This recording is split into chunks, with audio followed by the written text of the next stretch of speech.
I have a senior and a sophomore, and I have a third. Sixth grade. That's the friction. He has a his mom has a dad's on the stay out.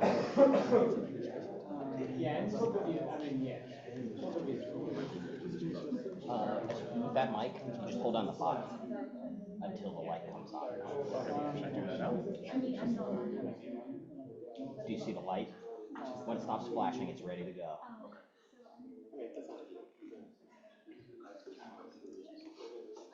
All right, welcome everyone to the Retribution at Work panel. I'm Rozeboom. I'm an associate professor of business ethics and social responsibility here at St. Mary's. It's a real delight to be able to host this event and these panelists.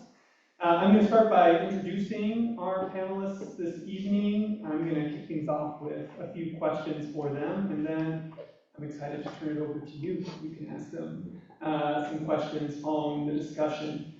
The theme of the event is one that's pressing.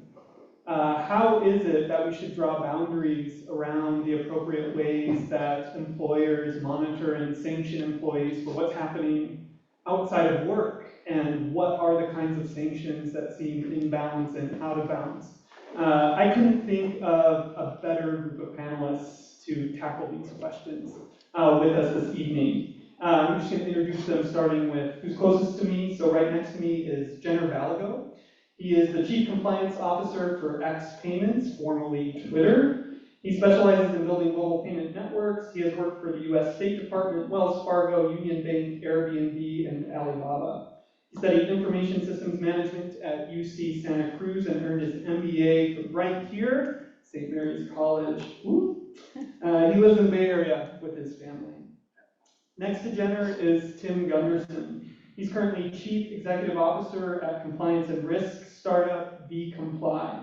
Prior to vComply, Tim served in go-to-market roles at NetSuite, DocuSign, OneLogin, which we're all familiar with at St. Mary's, Carta, and Nightfall. Tim is also an active investor and advisor, both through syndicates and as a limited partner. And Tim recently joined, we're grateful, the St. Mary's School of Economics and Business Administration's Advisory Board. Thanks, Tim. Next to Tim is Vikram Bhargava, who's on the faculty at the George Washington University School of Business. He holds a joint Ph.D. from the University of Pennsylvania in Ethics and Legal Studies and Philosophy.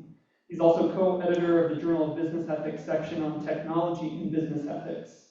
This is because he's written about technology addiction, mass social media outrage, autonomous vehicles, hiring algorithms, among other topics related to technology policy and ethics. Dr. Bhargava has been interviewed by press outlets including Marketplace, Fortune, and Financial Times, and he was a featured speaker at the 2023 Wall Street Journal Risk and Compliance Forum. And last but certainly not least is Amy Sepinwall, who is Associate Professor at Wharton in the Department of Legal Studies and Business Ethics. She earned her JD at Yale Law School and her PhD in philosophy from Georgetown. She has two research streams. The first interrogates notions of complicity within institutions and in the commercial sphere. She is especially interested in cases where exercises of conscience threaten civic equality, as when businesses seek to refuse service to LGBTQ individuals or where employers discriminate on the basis of political ideology. The second stream addresses the moral and legal status of corporations with a particular focus on corporate constitutional rights and corporate criminal liability. Professor Sepinwall's works have been published in venues such as the University of Chicago Law Review, Washington University Law Review, Minnesota Law Review, Hastings Law Journal, Journal of Corporation Law, Business Ethics Quarterly, and Philosophy Compass. We're in good hands this evening. So with that, let's thank our panelists. And I'm going to get started with the questions. So we're gathered because we want to examine some issues that are bringing increased attention to corporate behavior toward employees, just whether and when employees are punished for what they say and do outside of work, and to what extent it's reasonable to refuse promotions, recognition, or hiring of employees, especially leaders, who have a history of undesirable outside of work behavior, which blends into the so-called cancel culture debate. Now, employees acting poorly or even offensively outside of work and the prospect of employers punishing them for it is decidedly not a recent phenomenon. That's a tale as old as the existence of firms and employers. So I wonder what you each think is most importantly responsible for the recent uptick of interest and controversy surrounding this issue.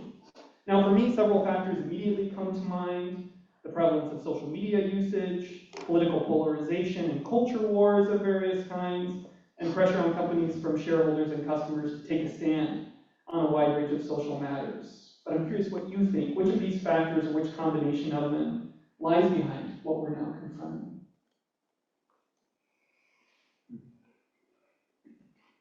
Who wants to start? Yes, we clearly did not coordinate first, so if I'm taking this one first, others of you will step up next time. Let me first say how delighted I am to be here. It really is an honor, and Grant has prepared some fantastic questions to get us started, but of course, it'll be especially interesting to hear what you all have to say. The diagnostic question, I will offer just a short comment on, and that is, I think we're at a moment when individuals are expected to take a stand on virtually everything. So you're either with us or against us, and I think correspondingly there's pressure on corporations to then announce what stake they have in various particular debates. I'll add to that diagnostic comment just my own sense that this is very misguided, at least when it comes to corporations. And I think that's true sort of no matter where you stand on the political or ideological spectrum, that we don't want corporations influencing particular or any political debates. And that's true, I think, for two particular reasons. One, they have so many resources at their disposal to publicize their particular viewpoints, and it really risks distorting or skewing our sense of the popularity of a given opinion. It risks drowning out the voices of individuals. And then I think the expectation that corporations should take a stand on various issues risks personifying them. It risks casting them as entities who deserve to be participants in our political conversation. And corporations are not people, to echo a refrain that one hears very often, and we shouldn't treat them as co-equal when it comes to their political speech. Thank you to all of you for joining today on Friday evening to talk about Some light some light matters. And a couple of things. I think Grant is exactly right to point out that for decades, if not longer, businesses have fired people for various different reasons, some good, some bad. Employees have done things that are wrong when off duty. So in some ways, this issue has been around. But there are a couple things that I think fundamentally change the nature of the situation that we're in.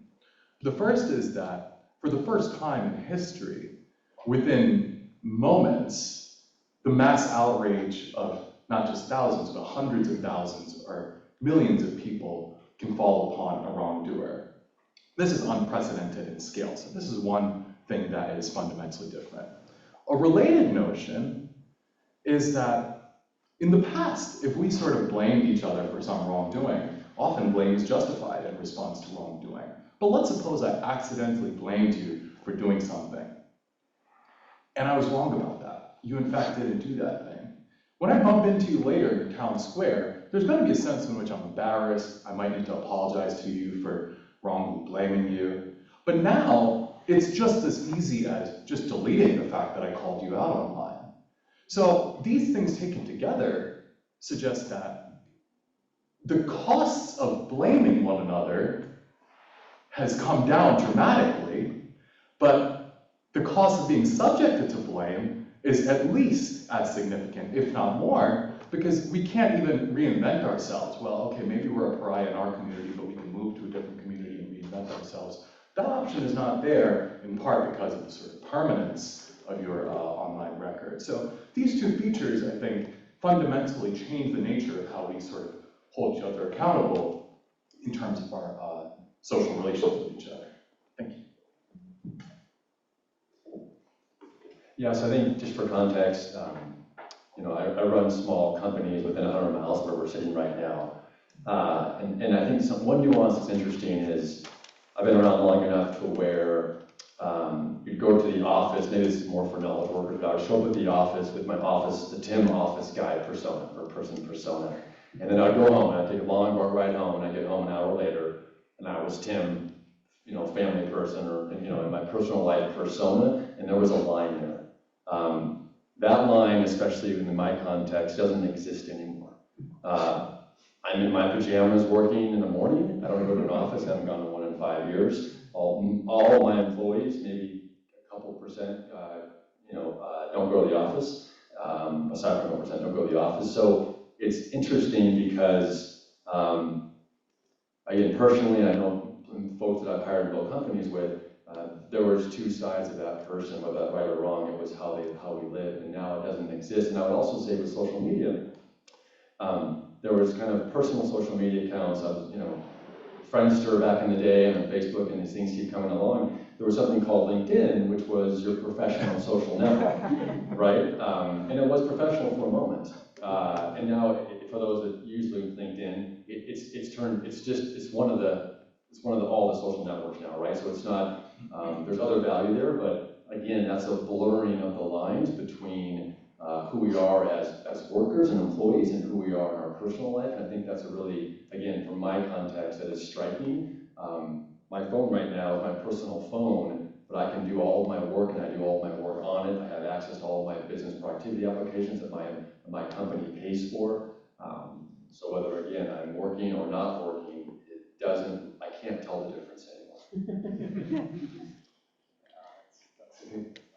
So hi, I'm happy to be here. My name is Jenner, and I work for a social media company. So Maybe you've heard it. yeah, so absolutely true. My boss is Elon Musk. So yeah, it's a very interesting topic. So maybe just a few questions to the crowd, because I understand you posed the question that the blending of your identity at work or a corporation, and then when you go home, what's your identity? Are you a dad? Are you a husband? Are you a wife? Who knows Mr. Beast? Who knows Elon Musk? Who knows Ice Speed? Okay. And you know them because they have a large following, right? They have a large net worth. In some cases, they're a corporation, right? So do you think that Mr. Beast is the way he is when you see him on YouTube? Just a question, just yes, no? Does anyone know him, like personally, or follow him? Same thing with Mr. Musk. Like, do you think Mr. Musk, as public persona, is the same as him personally? Yes. So yeah, those are just the question, and it is really hard to differentiate between Jenner Balagot in the corporate office versus Jenner Balagot here at St. Mary's, and then Jenner Balagot when I go home. It is very difficult. In fact, we try to protect ourselves and we say opinions are my own. Like, oh really? Okay. So yeah, I'm glad that we're talking about that, because I think there's a lot to unpack. And some of the lessons that we've learned in the past, yes, there was like a professional website called LinkedIn that you said, this is my personal persona. And then you had something funner called MySpace and Friendster, Facebook, and hopefully maybe Twitter or X now. But it is hard to understand the difference between that. And I think not just us, I'm the chief compliance officer at X, so I have certain responsibilities, but then every employee, every person that works at the company, everyone that I interact with, I know that they're asking the same question in their personal life.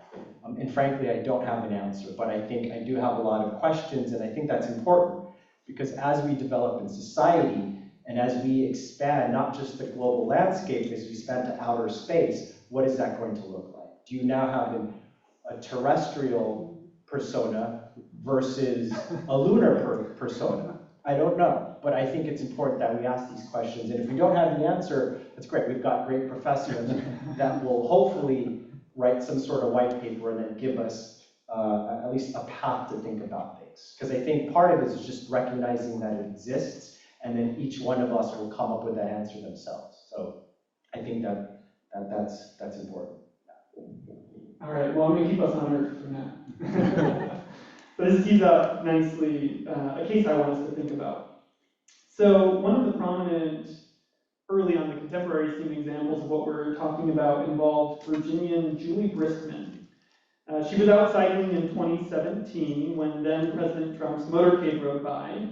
As it did, she raised her middle finger at the motorcade with the obvious intention of it being directed at President Trump. And a journalist who was following the motorcade snapped a photo of the moment. She then came across the photo online, saw that it was starting to gather some social media attention. She felt really good about it, so she reposted it to her Facebook and what was then called Twitter accounts. She did not identify her employer, Akima LLC, where she was a marketing analyst on social media, but she did voluntarily tell one of her HR representatives at the company about the incident. A week later, she was asked to resign or else be fired, putatively on the grounds of having violated the company's policy on obscenity. So I like this example for a couple of reasons. First, it combines a number of the factors that seem to make these issues so salient to us: social media, political division, and so on. And second, given that we have the benefit of a few years of hindsight, this happened in 2017, it gives us the opportunity to really think carefully about how organizations in similar situations should or shouldn't respond. So now I'm putting the burden on each of you. Was Akima right to force Briskman out of the organization? If not, what would you recommend for how to respond to an employee embroiled in that kind of public via social media controversy?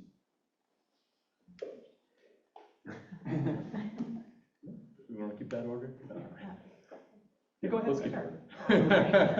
I'll get the first word. I won't have to worry about anyone else.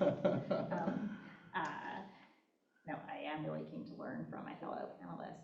I think I'm going to do what I hate having my students do, which is fight the hypo, or change the facts of the example to make it easier to deal with. And I think one of the very complicating factors of the case that Grant just described is that she was working for a company that oversees government contractors.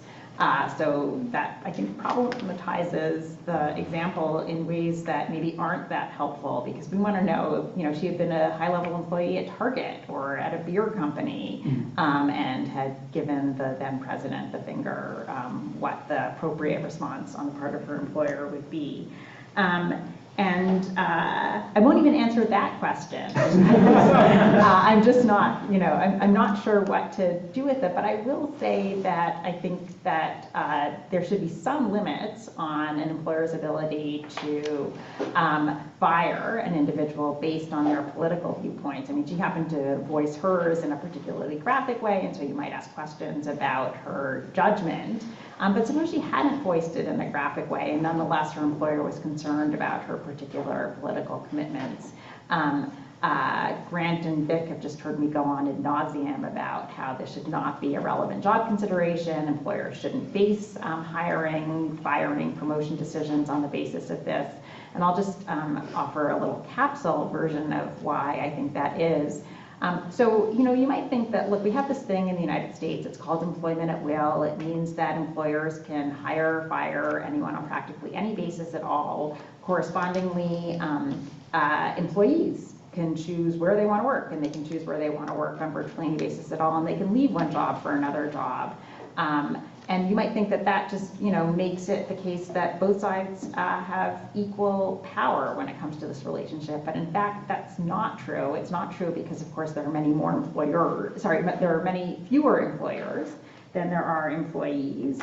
Employers have an interest in developing their employees such that they come to possess skills that can only be used within that particular job, so that leaving is a theoretical possibility, but not a really live possibility, because the skills that they've developed aren't transferable. And then the last consideration, here I'm going to invoke Hotel California because this is where we happen to be, right? So there's the line in the song Hotel California. You can check out anytime you want, but you can never really leave. The kind of power that employers exert over their employees is probably not restricted to a particular place of employment, but instead, lots of employers are going to treat their employees the same way. They're all gonna, want to judge their employees on the basis of the employees' political commitments, for example. And so the fact that in principle, someone has the option to jump ship, they can go to another place of employment, that seems to, again, be largely a theoretical possibility, or it can be largely a theoretical possibility. And the worry is that in point of fact, every employer is going to exert power in the same kinds of ways. So you can check out, but you can never really leave. You're always going to be subject to the same kind of oppressive forces. Thank you. So just building on that employment at will point, which I entirely agree with, there may very well be good moral reasons for us to preserve employment at will as a presumption.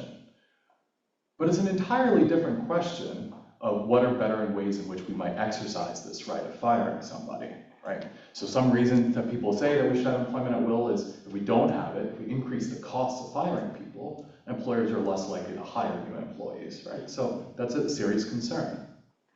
And another important matter is that, as it turns out, most employees in the United States tend to think that their employment is more sort of secure, that they need to be given some sort of good reasons, that they can't be fired arbitrarily. But this is really not the case. You can fire somebody for preferring Lucky Charms over Cheerios, and it would be there would be no sort of legal recourse that you would have. So it, of course, then gives rise to the question of what are better and worse ways in which we might exercise this right that we do have, and that is in some ways the key ethics question. Now, on this, fascinating case about firing the person who, raised her finger at the motorcade, a temptation I think that a lot of people have when deciding whether or not this firing was justified was to think about, in some ways, well, if you think it's wrong to flip off the president, then the firing is justified. If you don't, then it's not justified, and some of that will depend on what you think of the president in question. But I think it's critical in some ways to not have the justifiability depend on that issue. So even if you think that the person did in fact act wrongly, it's a separate question of what the ethics are of how we treat those wrongdoers. So one of the concerns is that people often think that, well, the person acted wrongly. That might be quite right in a lot of these high-profile cases, especially on social media when somebody says something that's, I often cringe when I see this. And the impulse in some ways is, well, of course they did something wrong, but we can agree that they did something wrong and think it's a separate issue of how it is that the firm ought to respond. It doesn't even mean that we would sort of withhold blame, right? It could be that the person does in fact deserve blame, but it's a different question of what the employer ought to do also. And sometimes this conversation gets sort of regarded as though it's a binary between you either just sort of shrug your shoulders and move on, or you fire them. But there are many options in between that. You can, for example, suspend the person. You can cut their bonus. You could, for example, put them in a different position. There are a lot of different options that are available that fall short of firing.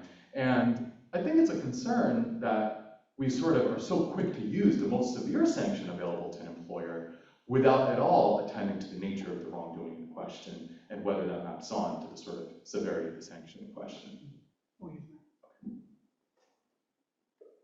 Is this working better? Again, from an operator standpoint, kind of a hire and fire people, I think about when I hire people and when I evaluate current employees. In this example, for me, this is an example of decision making and discernment, and can they do the job well, right? And so context matters. They're a marketing analyst. If this person honestly would have been in a customer-facing role, then it would have been a conversation. If I see someone, I'm trying to give a good example here. When I'm interviewing someone for a customer support role or customer success role, relationship-driven role, facing role, I'm going to look at their history of their professional and anything else I find and evaluate it based on the role I need to be filled. And so this person, you know, I don't know what, you know, I don't really actually, I'm trying to find the right words here. You know, it just speaks to their ability to do the job that I need them to do. You know, this was in their personal, private life. If that's how they react, if there's triggers or something that's bringing this forward, that could impact me. If we lose customers, then that's a problem. And I agree with what Vic just said. I don't think it's binary at all. And as an operator, I wouldn't think that's binary. I thought about this for the month and a half kind of at a time. It just would have been a conversation around, is this person doing the job? And is this kind of, now that I know that they have this ability for this kind of behavior, are we seeing this in the workplace that affects the work environment? That's how I would analyze it. It'd be a performance conversation. If it's not affecting performance in his or her job, I personally wouldn't have trouble with it. Hold on, I can't go on. I do have a question though. I think they're biking, correct? In the picture they're on their bike. A lot of bikers wear, I know most companies I've been at, we have biking kits that have, you know, DocuSign on the back of it. Would it have changed the situation if the photo would have had, if it would me raising the middle finger at someone and I had my company on the back of my jersey? I thought that was an interesting question. I was thinking to myself about that. Yeah, that's actually a good point. Like, when I read that case study, I was looking for a picture, right? Because that matters. I think, when I read that, like, instantly I thought, oh, like, great, like, artificial intelligence is you're not gonna lose your job. I think part of what we're talking about here is just critical thinking, right? And this is where it depends, right? So again, I think I follow your thought process, Tim, that I look at it and I look at it as I'm representing the employer, and here's one of our employees doing something, right? And instantly, I know the hat that I'm wearing is this in line with the company values, right?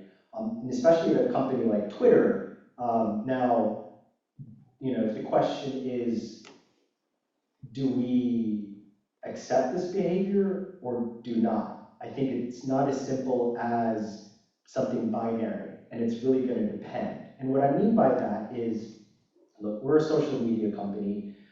We benefit when there are news like this in the happen, right? People go to the social media, it gets impressions.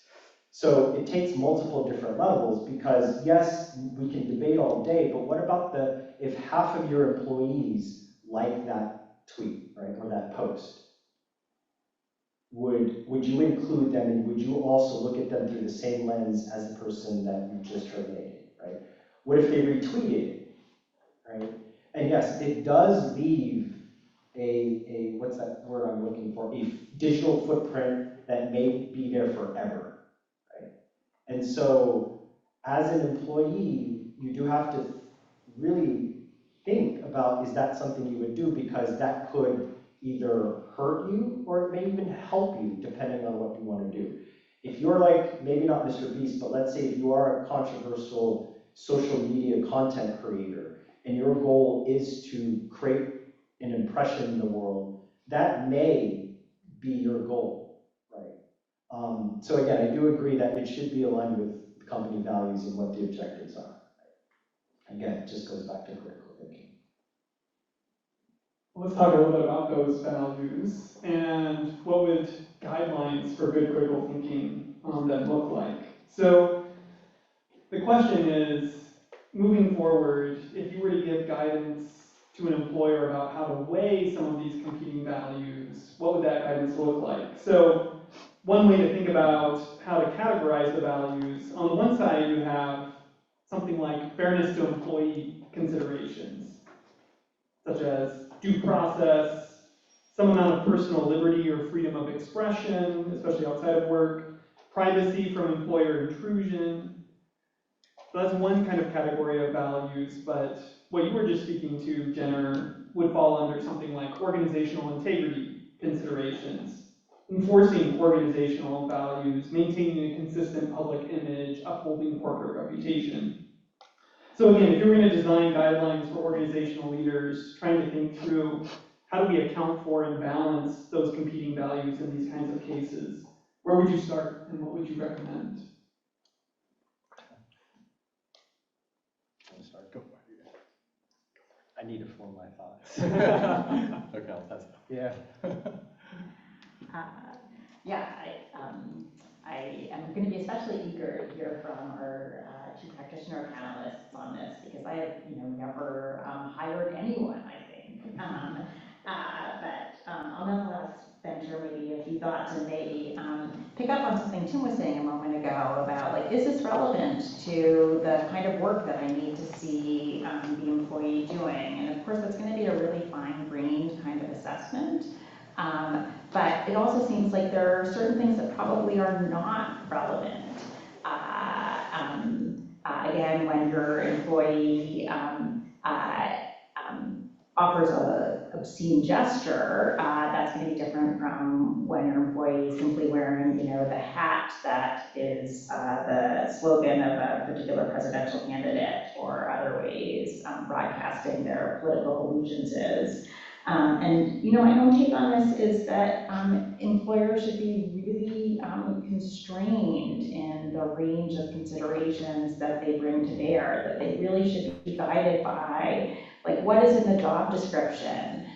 What did we tell this person we were going to want to see from them at the moment that we hired them? And if the employee is checking the boxes well on each of those dimensions, most other things should generally be extraneous. So again, the thought should be like, is this relevant to the person's ability to actually do the job for which they were hired?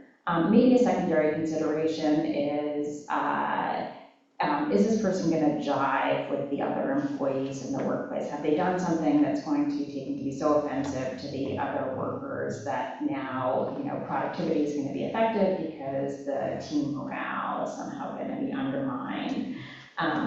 But beyond that, I think, the way to resurrect the boundary between work and personal life is not to indulge judgments about the way a person acts outside of the workplace when one is making employment decisions, right? So like those of us who are in management positions can help reintroduce that boundary that the pandemic and lots of other social forces have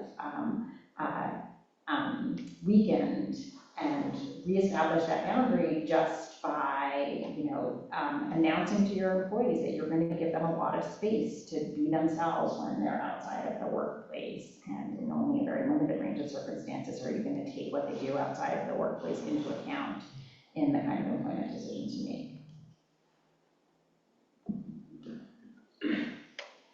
So this issue is Tim, correct? Yeah, that Tim is exactly right to point out that this distinction between off-duty and on-duty was already fraught before the pandemic, and now it's even more thorny.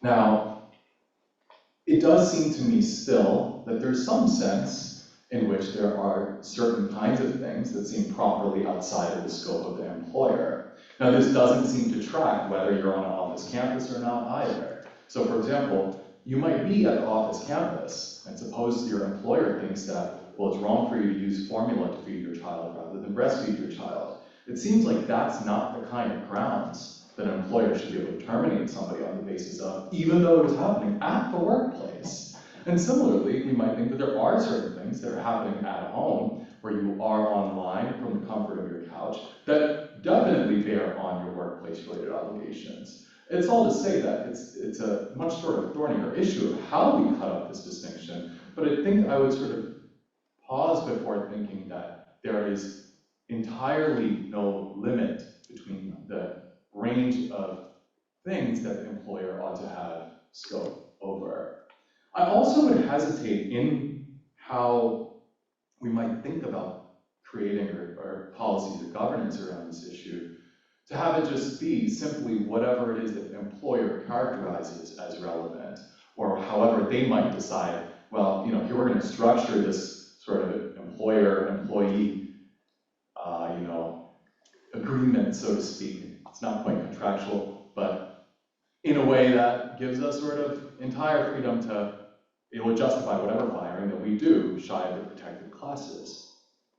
Very recently in this country, many, many people would have thought that if you are in an interracial relationship, you're doing something wrong. And even if this does, for example, reflect or bear on one's employer's ability to sort of do the job, so to speak, and might indeed undermine their reputation, it seems to me not the kind of grounds that would justify determination. It is absolutely correct that any plausible theory of an ethics of firing should allow for some instances of firing, and it need not even be serious wrongdoings. It could be that if you consistently don't show up to work, that seems to be good grounds to fire somebody, right? It doesn't need to be these sort of hot button cases, so there are plenty of entirely morally justifiable grounds to terminate somebody. But that being the case, it doesn't mean that all grounds are justified. I also want to hear a little bit more from the people who are sort of, in fact, crafting these policies in some ways. So I'll pass it on. Yeah, I think, you know, the onus is on the two parties, on the employee and the employer. I think while this has probably always been the case, it is far more critical now than when you're doing, and while I agree with the you know, my colleagues up to the right here around the asymmetry in the employee kind of marketplace, the onus is on both to figure out and do the best you can if it's a good match or not. And so there needs to be information on how people do work at a company. What do the leaders, how do the leaders act? Even this example, you know, looking at my social media account as a person that runs my company, like what am I posting about? And while that probably shouldn't matter, I think it does. And I think as you're selecting a company to work for, or a company is selecting you, we need to be, both parties to be much more thoughtful on that match. You know, I think a minute ago you just mentioned that, gosh, I lost track of what it was, but, oh, if people don't show up to work, that seems like, you know, you know, you're not doing your job, that's probably grounds for some, you know, termination or some action from an employer. I'm trying to figure out before that happens, because then it's too late, right? I've hired you, you stop showing up for work, it's super costly, I'm losing customers, you're not making sales. And so how do I figure out if you're gonna be that person? And so then it goes back to, what if I'm looking at your social media account and I can somehow determine that you're a flaky individual, that you're tardy, that you dropped out of school? It's a little bit of a stretch, but it is crushing for me and the organization and for my investors if I make a bad hire. So can I use other information to try? I just can't wait until that happens. And I think that's an interesting nuance is managers need to somehow, you know, predict the future as best they can, and they're going to use all the information they have. Probably pieces that they shouldn't use and they're inappropriate, but they're going to do it. Yeah, so that's good, because you can kind of see, like, talking about the actual termination to now mitigating control. Like, I'm going to talk about hiring process so that we avoid that. Most of us are students, right? Are we student workers as well? Are we working? Yeah. Okay. So, okay. So maybe some practical, like real life stories, and maybe some useful advice as a student transitioning into the corporate world.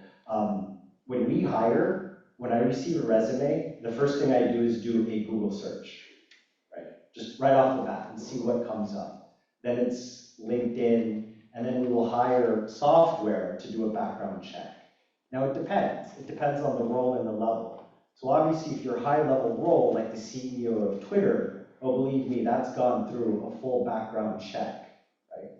If you're a junior analyst that's looking at maybe, you know, I don't want to diminish and say just pushing buttons, but let's just say less influential roles. Yes, we may do a quick Google search, but we're not going to invest the time to do a full-blown investigation, right? So there's that. And there's two stories I wanted to talk about, and I was trying to sort in my head, because this is really what a large part of my working day is these cases, these matters show up on my desk, and we have a debate, like, is it termination? Is it a PIP, a performance plan to correct a mistake? Or do we praise them for doing something, thinking outside of the box, right? So again, it goes back to critical thinking, and it depends. In 2019, there were 2 foreign nationals from Saudi Arabia that worked for Twitter, right? The short story is that they were terminated because they were stealing company information and then forwarding it back to Saudi Arabia. Right? It's all public, so you could do a search for that. That was the conclusion. So from that point, though, the company said, we have to be very careful on who we hire. And so part of the process that was implemented was that we do a full background check on every employee from high-level executives to junior associates, including interns. Right? So now that became, when Elon Musk took over the company, that became very, very expensive, and is it worthwhile to do? Because if you dig deep enough, you're going to find something. Right? Everyone has a digital footprint. Especially, I have an 11-year-old son. He has more pictures and more of a social presence than my parents, than my grandparents, and definitely more than me. Right? So yes, I think when it gets to that point, we can debate whether to keep them or not, but the corporation, everyone in that room is there to protect the corporation, to protect the company, right? It's there for a profit organization. Yes, there's ethical debates that we can have. There's things like, is it right or wrong? Yes, that is factored in the equation, but at the end of the day, it will come down to binary numbers as ones and zeros, right? If not, yes, it's an employment at will. You can leave if you just don't agree with it, or you'll be asked to leave. In the case of what happened at Twitter, especially in the last 2 years. So yeah. Well, I'm sure some folks are chomping at the bit to ask questions, so let me ask just one last quick one. Of the issues we've discussed so far and how they're typically prosecuted now, what's something that you think companies or employees typically miss that you think going forward it's going to be really important for them to pay closer attention to? During the termination? When this kind of conflict between what they're doing outside of work and how the employer responds is at stake.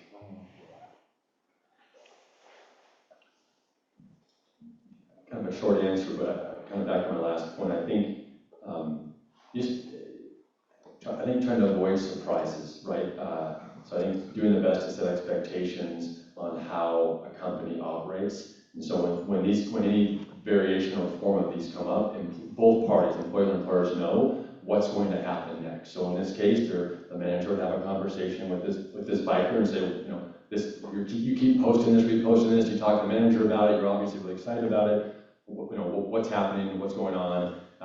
And I think that sounds inappropriate to that biker that made the gesture, but everyone should know that conversation shouldn't be a surprise to that employee that we're going to have this conversation. I think, again, as an operator, no one likes surprises, and so to avoid surprises, I think that's helpful. And I didn't mention, so my software does a lot of stuff, but we also, one thing we do is we do policy management. So we've got hundreds of customers that create policies, draft policies, finalize policies, approve them, and send them out for attestation, meaning they send them out to the employees, and you have to read it and sign and attest to it, etc., maybe memorize it, answer quiz, whatever it might be. I did glance at a handful, anonymized, of these last week, and I glanced at about a dozen, I think 11 or 12 of them, and only one had any mention of social media in it. And I printed it out. I won't read it, but it basically says 3 things.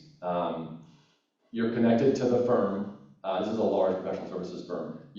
Sorry, I'll just read this one part. One says that be careful of how you demonstrate your personal brand and the firm brand. So it's kind of more of a parental, like, hey, just be aware. Number 2, it says, this is a little bit, maybe the lawyers can help me. This basically says, hey, but also be careful. There's been broken relationships, reputational harm lawsuits, and even criminal prosecutions for social media postings, so be aware. That's a little, maybe that's a little bit of fear-mongering there. But the last one, which is actually, again, what I care about, says, but remember the most important one is that proprietary information, confidential information, company data, customer data, employee data shouldn't be shared not on social media, but anywhere via your mouth or email or printout, and that's really what we care about, so protect and be good stewards of data and data security. So I hope that's somewhat helpful in the conversation. So I'll just very briefly start with what got me thinking about this topic and relate it to the challenge in some way that I think this issue gives rise to. So I was a grad student about 10 years ago, and in Philadelphia on Wednesday nights they have a drink special night called Philly Sips. And by around 10 or 11 p.m., things are getting noisy outside. And I wasn't outside. I was trying to figure out what to write my dissertation on. But it was hot. My windows were open, and you overhear drunken chatter. But this particular, sort of comment caught my ear. Two sort of men arguing very vocally, not so unusual at this point. But then one person yelled, "Go back to your country, you effing terrorist." And, I was struck by this, and immediately, my first instinct was, I sure hope somebody caught this on camera, posts this online, and this asshole gets fired. That was my first instinct. And then the next day, I still, in fact, when I think about it now, I still have that instinct. That's my intuition. But then the question that that gave me pause was, do you think that racists, sexists, other bigots should not be able to work? And that I found to be a much harder question to answer affirmatively. If you answer affirmatively, then the question is, then what? What comes of those people, right? There is this real challenge that we have of thinking about, and this is, beyond any individual organizational policy, but this issue, I'm very, very clear that I would much prefer not to have colleagues who are racist, bigots, and sexists. I think that's probably true of everybody in this room. But then what do we do of individuals where this is the case? And as a sort of social issue, it's not clear that the sort of out of sight, out of mind, fired approach is the most effective way to meaningfully elicit change in people's attitudes. And this, I think, is these two together makes it a sort of much more challenging issue, because to the extent that we say that, okay, well, any firm is justified in firing people for these behaviors, then surely any firm is justified in not hiring them as well. So we have a class of individuals who are what? What comes of them? And this, I think, really forces us to contend in some ways with how quickly we want to sort of just jump to the view that, okay, well, because they did something wrong, of course they should be fired. Do you want to move to questions? Sure. Up to you. Yeah, why don't we do that? Okay. Maybe I'll work in. Okay.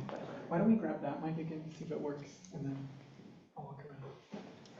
All right, so we'll move now to questions from the audience. I'll take this mic around, so just raise your hand and you can pose a question to them, and they'll answer. Okay, we'll start in the back. Tim. So in light of our cutthroat capitalistic society, it's hard for me, I can't really help to think, I can't really help but to think that the term business ethics is some kind of ironic oxymoron. As well as taking a business course right now, I'm also taking Christian ethics, and that makes more sense to me, treating and seeing others as Jesus sees them. And I can't help but think of ethics I can't help but think of ethics with God as a primal force, as David Bach would write. But with all this being said, what would you deem to be the primal force in business ethics, or what should be our motivation to practice ethics in the workplace when many are only concerned with amassing wealth at all costs? And the idea of like religion is kind of like separated from that almost. I just have a hard time grappling with this secular notion of ethics because I just can't really perceive that personally. Yeah, maybe even in these cases, thinking about when so much is on the line for corporate reputation, what do you see as the source of the pushback in defense of the employee? Sure, maybe I could you hear me? Yeah. Yeah, It's maybe. for the webinar. It's for the webinar. Oh, hey, I know this. Yeah, great question. I think instantly when I heard those words, I think, so I introduced myself as X Payments, right? So what I'm doing is we're rebuilding a PayPal within Twitter, right? So Elon was influential in starting PayPal, and now that he's taken over the company, he's rebuilding and trying to finish that playbook within Twitter. Now, I bring that up because I think what you're touching on is like this idea of wealth, right? And then wealth is associated with money, right? And so the question is, well, what is money? If you really think about it, there's lots of books written on that. It's money cannot exist without debt, right? It just simply can't. So if you kind of think it in that fashion, then what is this thing with ethics tied into money? Well, it's about like the value of the company. Value and money are two different things. And so there's actually something that we do surprisingly in Twitter, it's the social capital, right? And in that formula, there's this line item, and I'm very simplifying it obviously, but there's an item of ethics, right? But I would say that's probably some way how you can reconcile it, and it's going to be different for every company. The company that I work at is going to be very much different than, let's say, a nonprofit or another company like a grocery store.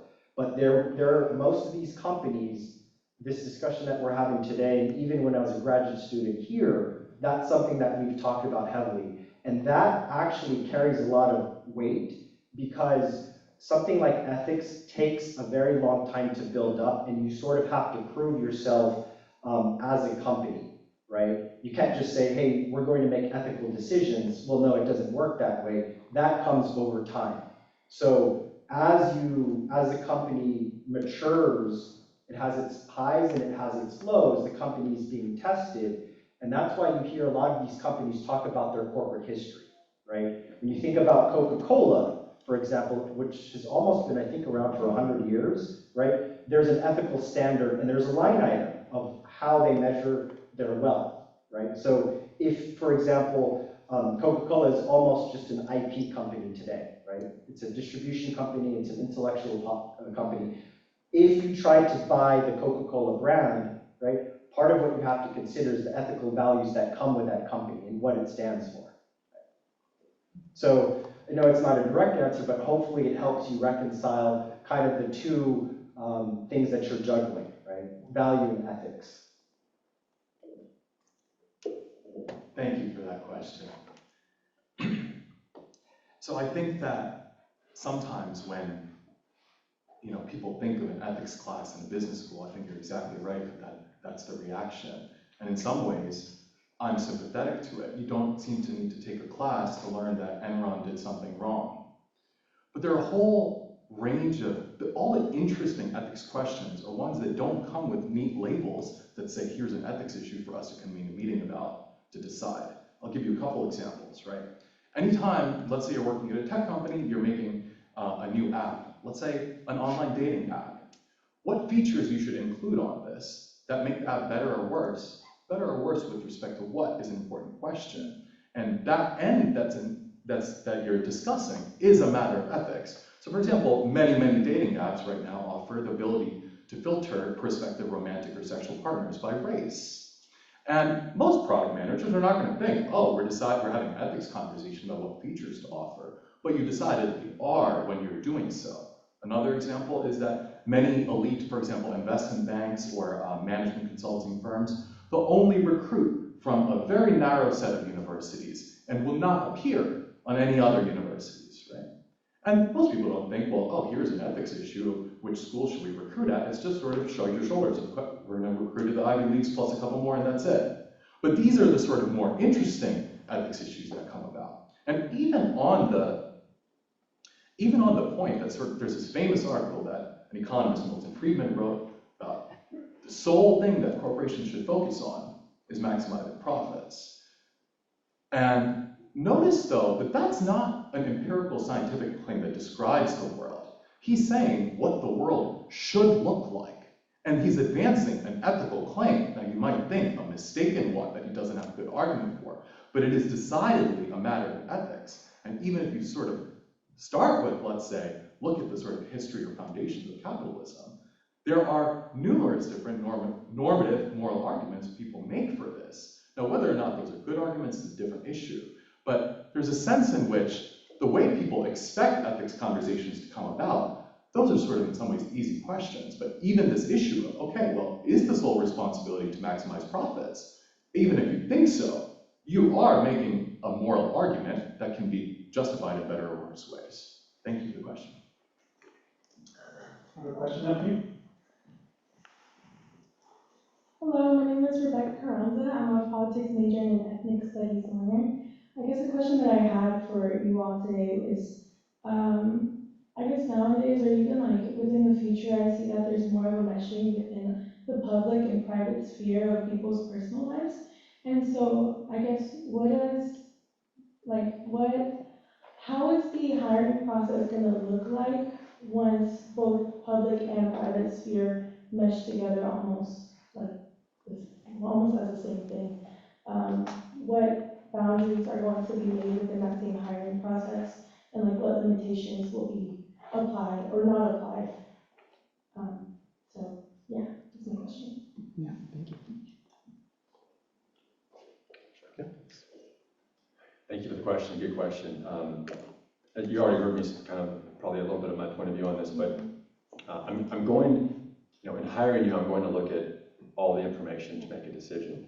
In this example, I don't care who she flipped someone off or who she flipped off. I don't really care about that. I'm interested in what triggered it, and is this behavior, is it normal behavior? Was this a moment in her where, on a scale of 0 to 10, this is like a 10 of anger moment? I want to know how this person makes decisions, and can they do the role better than the next person in line. Another example, this is actually a recent example, interviewing people, especially in, again, kind of a lot of technology jobs from where we're sitting right here, close to where we're sitting, people jump around a lot, right? And so I have had mentors that say, I never hire someone that was at a job less than 12 months. I don't care if you've been in a job for a day and a half. I just want to know why you left and what happened, because then I'm going to translate that to the job that you're applying for. There's actually an argument, this case, this person might be a hell of a marketer. I mean, the act that happened, the marketing manager might deserve a promotion. It's a she, I believe, right? Maybe there's a promotion in line here. A marketing person is you have a funnel of marketing for those that study marketing, brand awareness, etc. A lot of news and awareness and PR came from this thing. So maybe this person might be an amazing marketer for all I know. You can make the argument, I think. But just back to your question, I think you have to be self-aware of everything in your life. But I think it's probably unfortunate, but you're going to have to you're going to have to be able to address personal things that are in the public domain. And if you're smart, you have a story and a narrative around why that's a good thing or why that's going to help you succeed at the job. Thank you. It's a really interesting issue.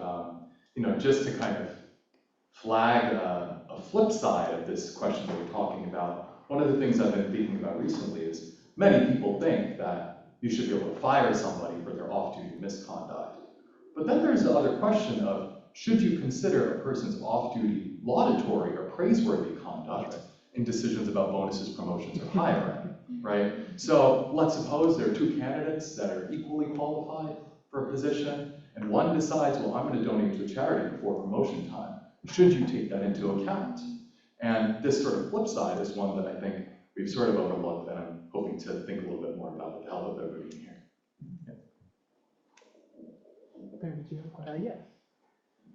So this question is a little bit about the premise of the discussion. So how much of this meshing of personal and professional lives is really new? It does seem new in the short term, but there seems like there was a point a century ago maybe, and perhaps long before that, where everyone who possibly would hire you knew a lot about you, and it mattered a lot to how you worked with them.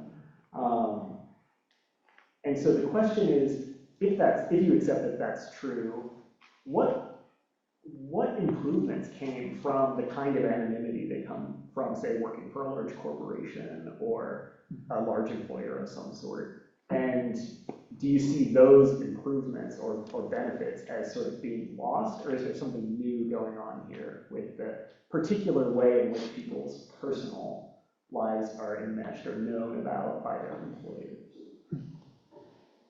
So the historical contrast you're thinking of is when most hiring and firing was super local, and so everyone knew each other.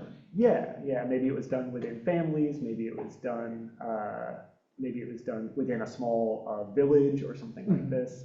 Maybe it was done by people who had particular, a strong sense that your personal morality was really important. And that, you have the same morality as me was something incredibly valuable. Yeah, that's a good contrast. What do you think? Yeah, it's, so let me preface the preface, right? Like, maybe the world has become more flat, right? And it's because, and I apologize, I've been checking my phone because my team in Tokyo has been texting me, right? And so it's instant like that. But you are right. I think maybe, so maybe a little bit about me. Like my family is from the Philippines. My parents grew up next to each other in a small village, right on a fishing village in the Philippines. And so if you wanted to work at the local Coca-Cola distributor there, you had to know someone, right? And it actually kind of applies today when you're looking for a job. Make sure you're friends with everyone here, and then also your professors and administrator, because you'll find out it's something not what you know, but it's who you know, right? And then it's almost like a double-sided coin, right? Because yes, I know Tim, I wouldn't hire Tim, right? I'm just joking, of course. He's a CEO, so. Overqualified. Overqualified, yes. So something to consider, but yes. So in the case of my parents, I remember my dad telling me the story, just make sure you're friends with so-and-so, because he knew at some point he wanted to work at the local Coca-Cola distributor, and that was like the most fantastic job, because the other option is you'd be a fisherman, right? I think it kind of applies today as well, that I think the idea of locality is no longer just physical, but it is your network, right? And if the team in Tokyo, if I know them and I have a connection from Rebecca to Tokyo, the answer is yes. I will talk to Rebecca and I will ask, do you know this person in Tokyo? Is this a good fit for the company, right? Even before looking through the resume, right? Because I would assume that it has gone through our process, right? And maybe some ways, like even corporations, when we hire someone, it is, maybe you have some insight. When we have an open position and we decide to hire for that position, that can take anywhere from 6 to 12 months. The hiring manager's manager has to make a case to, let's say, the CFO or the person that's going to pay for the bill, and then depending on the hire, maybe ask the CEO of the company, we're looking to open this position, can we get your approval? Right? So now, you're going to be ultra careful on who you bring in the door, right? Most corporations, most organized businesses will have a process, right? Like a policy of what's within bounds, right? And yes, so there is a formal process to vet. Do they have, they said they had a college degree, the job descriptions have a college degree, did someone go out and verify that, right? There are solutions that do that for us. So we assume that as a corporation, we assume that happens. Now, when those resumes hit my desk, I'll take that for granted that that has already been done. And then to your point, I will do my Google search, I'll do my social media checks, and then I'll go through my network, because LinkedIn has a nice feature that Rebecca is connected to this person. I'll contact Rebecca and just ask her, yes, is this person a good fit for the company? So I think, yes, it still exists today. His point also reminded me of one thing that I think we tend to be quick to assume here, which is that in the case of these sort of mass outrage situations where we fire somebody, that the economic case for doing so is going to obviously be justified. It may in some cases, but if you pay attention to yourself on social media, our attention spans, we're on to the next thing we're mad about very, very, very quickly. And it's extremely costly to rehire somebody, fill that position. It imposes a lot of costs on other people. So although I think that there is a risk that managers do indeed feel under significant pressure when there's hundreds of people sort of tweeting at them to fire this person. But that crowd of outraged individuals is first not clear that they're the source of the revenue for the company often. They're often just sort of outraged individuals on social media entirely unrelated to the source of revenue for the company. And second, they're on to the next thing the next day. So there is this risk of this sort of fast twitch judgment of managers firing the person, where it ends up being, in fact, the economic case for doing so may not even be justified. Now, more, I imagine, perhaps naively, there is a sense in which at least some companies, especially in the Silicon Valley, tend to sort of say, well, you know, join this community. You're going to sort of be a part of the, I don't know if I'm allowed to use company names, but be googly with our googly family. You know, it's very kind of joint. We all sort of are in this together. There's a sense of solidarity that they espouse. And if you think about your own families, you undoubtedly will come across people, let's say at the Thanksgiving dinner table, where somebody does say something that's in fact clearly bigoted. But part of what it means to be a family with somebody is continuing that relationship, calling out that wrongness in some ways, but not terminating it, right? Part of it, part of the work is sitting in that pocket of navigating that. And relatedly, you might think that the organization or the employer is perhaps best positioned to speak to the virtues of this employee that outrage participants on social media are not well positioned to notice. And, you know, this is not a common instance, but there are these cases. You know, there was a reporter that was hired by the New York Times, and she had a long history of saying, you know, all sorts of outrageous remarks about white people. And the New York Times said, look, we were aware of this before we hired her. We told her that this would not be acceptable, but here are all the various ways in which she's a good journalist. And they stood up for their employee.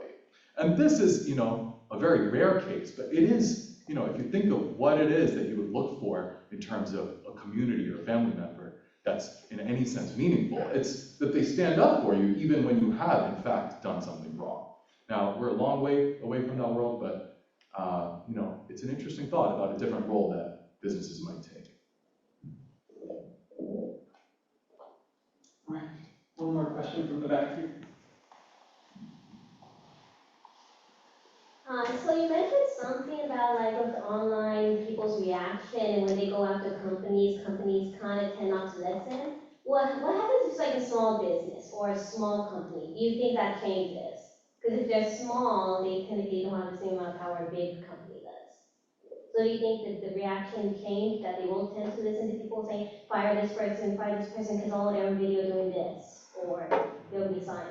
Yeah, it's a great question. I think that, you know, if the CEOs engage in wrongdoing, there's a very different response also. But also, certainly these other features that you point to, let's say a family business, it seems to really deeply matter in some ways that the survival of that very business that many people depend on, you know, in some ways depends on this. So it's an important concern to raise. The thing that I would say is that in this firing decision, whether or not it's wrong to fire them is one of the considerations. There are also other considerations in terms of making sure that the other employees feel like they're safe in the workplace. And the economic consideration is also an important moral consideration.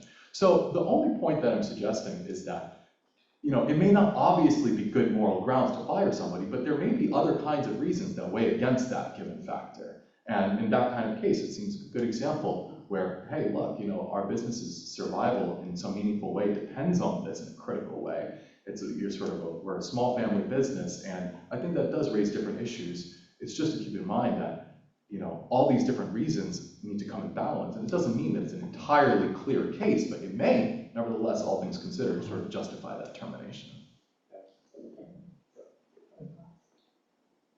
Okay, well, let's thank our panelists.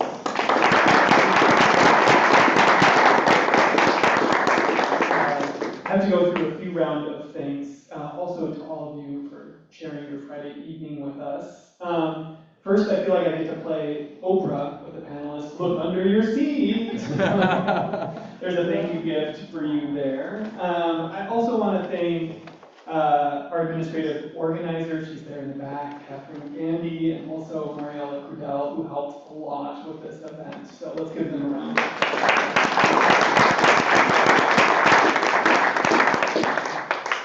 We have some time to continue the conversation. So there's going to be hors d'oeuvres and beverages. So please feel free to mingle and stick around.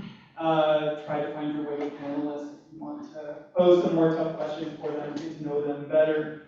Thank you again for your time, your thoughts, your questions, and enjoy the weekend.